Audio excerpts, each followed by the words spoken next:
বলছি যে আমরা শ্রীরামপুরে থাকি, খুব ভালো লাগে যখন শ্রীরামপুর কেউ বেড়াতে আসে। তা কোথা থেকে এসছেন? আমরা কলকাতা থেকে এসেছি। আর টিম কত বড়? আমরা 13 জনের দল। আমাদের দলনেতা নৃপেন্দ্র চন্দ্র দাস। দলনেতাকে একটু ডেকে নেবো ওনার পাশে। ও আচ্ছা, সরি, আচ্ছা আচ্ছা আচ্ছা, না এটাই যথেষ্ট। ওকে, দলনেতাকে একটু দেখে নিন। একদম, হ্যাঁ। ওনার বয়স 84 বছর। আচ্ছা, উনি আমাদেরকে গাইড লিড করে এখানে নিয়ে এসছেন। আর ওনার যে কর্মক্ষমতা সেই দেখে আমরা অনুপ্রাণিত। আমাদের বহুদিনের একটা ইচ্ছে ছিল এরকম একটা ইতিহাস বিজড়িত জায়গা, আচ্ছা, এই ডেনিশ কলোনি, যেখানে মাত্র ওরা 90 বছর রাজত্ব করে গেছে সেইটা দেখার।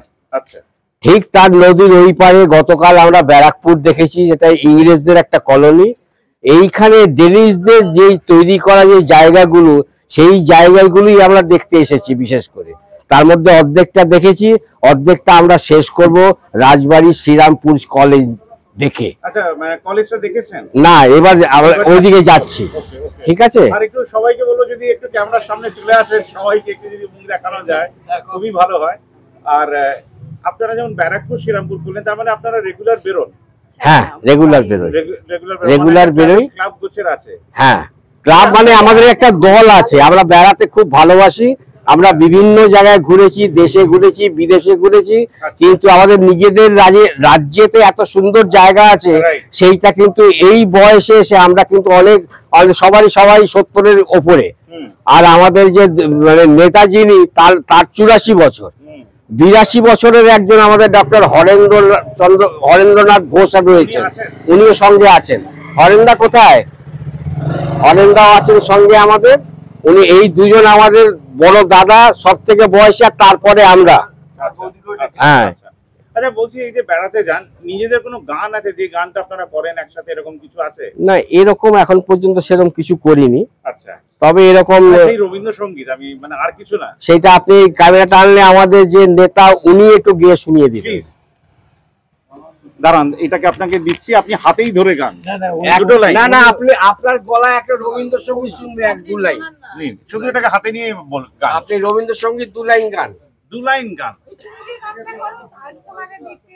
আজ তোমারে দেখতে এলেম অনেক দিনের পরে, ভয় পেও না, সুখে থাকো, বেশিক্ষণ থাকবো না কো, এসেছি দণ্ড দুয়ের তোরে, আজ তোমারে দেখতে এলেম অনেক দিনের পরে।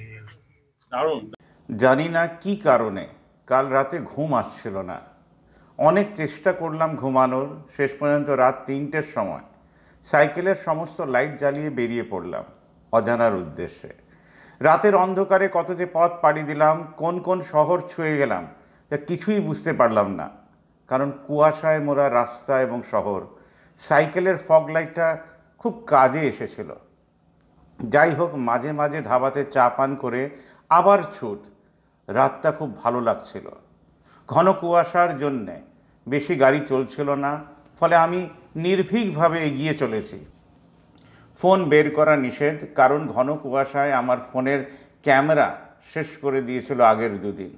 এখন বেশ সতর্ক, ফোনটাকে প্লাস্টিকে মুড়ে দে ছুট, ছোটাই তো জীবন। রাতের অন্ধকারের মধ্যেই দ্বারভাঙা পার হলাম। এরপর ভোরের আলো ফুটতে শুরু করলো। নেশা চেপে গেল মনের মধ্যে, আজ মুজফ্ফরপুর হয়তো পার হয়ে যেতে পারবো। দেখি একবার চেষ্টা করি। মুজফ্ফরপুরও পার হয়ে গেলাম। মাঝে মাঝেই কয়েক মিনিটের জন্য চা বিস্কিট খেয়ে দৌড়। মুজফ্ফরপুর পার হওয়ার পর একে একে মতিপুর, পিঁপড়াকাঠি পার হয়ে ঘড়িতে দেখলাম রাত 4টা। এখন যখন দেখলাম 201 কিলোমিটার পার করে দিয়েছি, তখন সিদ্ধান্ত নিলাম বাকি পথ পরের দিনের জন্য থাক। এখান থেকে বিহারের গোপালগঞ্জ 47 কিলোমিটার এবং গোরখপুরের দূরত্ব 170 কিলোমিটার। আশা করি আগামীকাল গোরখপুর পৌঁছে যাব। শেষ পর্যন্ত বিহারের বড়হাওয়ায় খদ অঞ্চলের ঠাকুরধারায় রাত কাটানোর ব্যবস্থা করলাম। ধন্যবাদান্তে তারকচন্দ্র পাল, কাঁচরাপাড়া, উত্তর 24 পরগনা। ফোন নম্বর এবং হোয়াটসঅ্যাপ নাম্বার 934017974786971774 কণ্ঠস্বর নরেশ জৈন। ঘোরার অনেকগুলো ধরন আছে আমি দেখেছি। নানা কারণে মানুষ ঘোরে নানাভাবে। অনেকে শুধু একটা ট্রাভেল কোম্পানি বা ট্রাভেল এজেন্সির সাথে কথা বলে 4-5 জনের জন্য গ্রুপ ট্রিপে তারা বেরিয়ে গেল। এখন এই ঘোরাটার মধ্যে কি বড় হোটেল, বড় জায়গা, সেখানে গেল, বরফ দেখলো, চলে এলো। কিন্তু আমি মানে দীর্ঘ সময় ওই ঘোরাগুলো যে মানুষ কখনো ঘোরেনি বা আমি ঘুরিনি তা না। কিন্তু আমার মনে হয়েছে মানুষের একটা জায়গায় ঘুরতে গেলে শুধু দলের সঙ্গে বা একটা জায়গাতে পাহাড় দেখতে গিয়ে শুধু একটা বড় হোটেলে থেকে ঠান্ডায় কতটা কেঁপেছি সে গল্পের থেকেও সেই অঞ্চলের মানুষ, সেই অঞ্চলের সভ্যতা, সেই অঞ্চলের সংস্কৃতি, সেই অঞ্চলের ধর্ম, সেই অঞ্চলের মানুষের বেঁচে থাকার যে জায়গাগুলো, সেটা খুব ইম্পর্টেন্ট বলে আমার কাছে মনে হয়। এবং দুটোকে যদি জড়িয়ে নেওয়া যায় আরো ভালো, জড়িয়ে নেওয়া যায় ভালো। এবং এর জন্য অনেক সময় হয় যেটা এই শীতের রোদে এখন তো মানে আবহাওয়া পরিবর্তন তো পৃথিবীর একটা বড় সমস্যা হয়ে দাঁড়িয়েছে। শুধু আবহাওয়া পরিবর্তনের সঙ্গে সঙ্গে মানুষের জীবন যেমন বদলাচ্ছে, ফসলের চরিত্র বদলাচ্ছে, চাষের চরিত্র বদলাচ্ছে, বৃষ্টির চরিত্র বদলাচ্ছে, মানুষের ঘোরার চরিত্রও বদলাচ্ছে দুটো কারণে।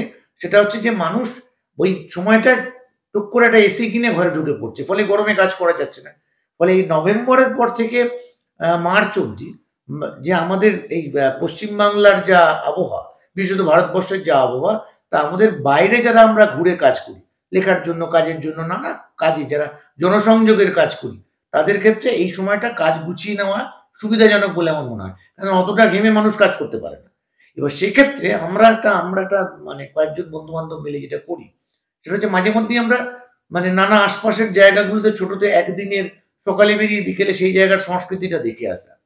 এটা বহু মানুষের পক্ষে মানে অর্থনৈতিক কারণেও সুবিধাজনক, আবার সাংস্কৃতিক দিক থেকেও বেশ সুবিধাজনক, এবং নিজের জায়গাকে চেনা যায়। এটা একটা খুব ইম্পর্টেন্ট কাজ। এটা মানে কেবলমাত্র তার বাইক থাকলে তো খুব সুবিধা, আবার বাইক না থাকলেও যারা একদিনের জন্য একটু শীতের রোদে গা পুড়িয়ে একটুখানি একটা জায়গায় ঘুরে আসবে, সেটা কিন্তু খুব সুন্দর জায়গা। এবং যেটা আমি যৌথ জীবনযাপনের মিটিং এ তোমাদের বলেছিলাম, একটা এরকম ট্রাভেল ক্লাব করে ফেলার কথা। একদম যেখানে যৌথ জীবনযাপন মানে শুধু একবারে একটা মানুষ অসুস্থ হলো তাকে দৌড়ে নিয়ে গিয়ে নার্সিং হোমে ভর্তি করাটা এন্টারটেইনমেন্ট লাগে।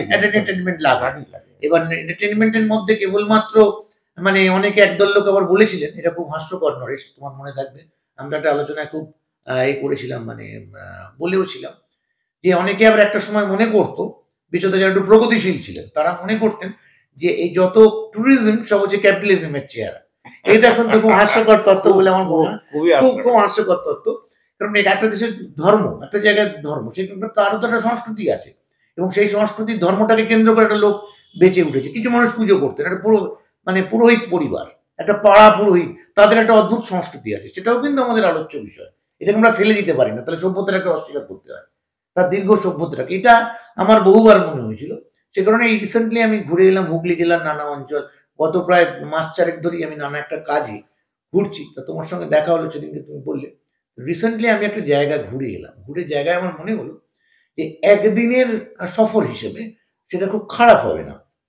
মানে আমরা এরকম যাত্রা শুরু করেছিলাম ট্রেনে, মানুষজন যেতে পারে, যে তারকেশ্বর মন্দির, তারকেশ্বর তো মানে হাওড়া থেকে সোজা ট্রেন ধরে তারকেশ্বর পৌঁছে যাও, বা হাওড়া থেকে তারকেশ্বরের মধ্যবর্তী যে কোনো স্টেশন থেকে উঠে পড়ো, একদম স্টেশনে তারকেশ্বরে সকাল সকাল একদম পৌঁছে যাও।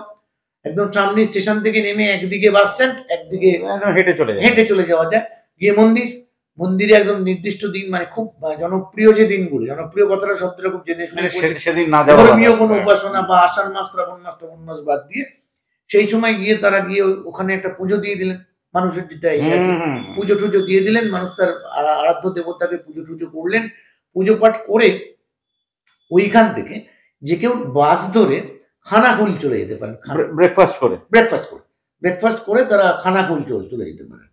এবার খানাকুলের কেউ যদি, আমরা একটা এরকম মানে ভাবনা করা যায় ট্রাভেল ক্লাবের তরফ থেকে, যে আমাদেরও খানাকুলে প্রচুর বন্ধু বান্ধব আছেন, যাদের সাথে আমি দীর্ঘদিন গিয়েছি, তুমি দীর্ঘদিন গিয়েছো, আমাদের অন্যান্য সদস্যরা দীর্ঘদিন গিয়েছেন, আমাদের ওখানে একটা ভীষণ ভালো জনসংযোগ হয়।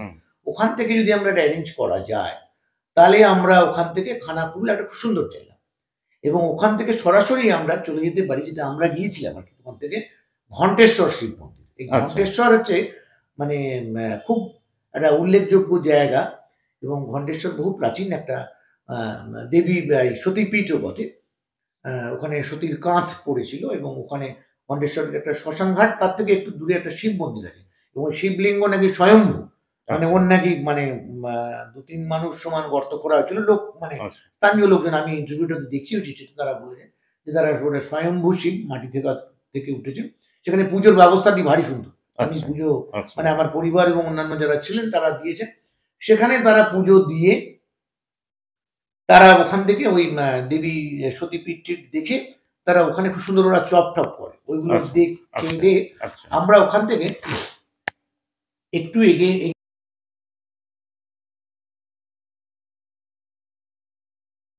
খুব সুন্দর জায়গা, মানে শৈব হলো, শাক্ত হলো, এবার বৈষ্ণব তীর্থ পেত। মানে দ্বাদশ গোপালের অন্যতম প্রথম গোপাল ছিলেন অভিরাম গোস্বামী। অভিরাম গোস্বামীর প্রতিষ্ঠিত একটি মন্দির আছে ওখানে, মানে রাধারমন জিউ এবং গোপীনাথ জিউয়ের মন্দির আছে, খুব প্রাচীন মন্দির। এবং ওখানে দিব্যি আমরা দুপুরবেলা মানে খাওয়া দাওয়া ভোগ প্রসাদও পেয়ে যেতে পারি, ওইটি আমরা গ্রহণ করে নিয়েছিলাম। এবং সেখান থেকে আমরা চলে গিয়েছিলাম একদম খানাকুলের মানে সামনেই হচ্ছে রাধানগর। রাধানগর হচ্ছে রামমোহনের জন্মস্থান।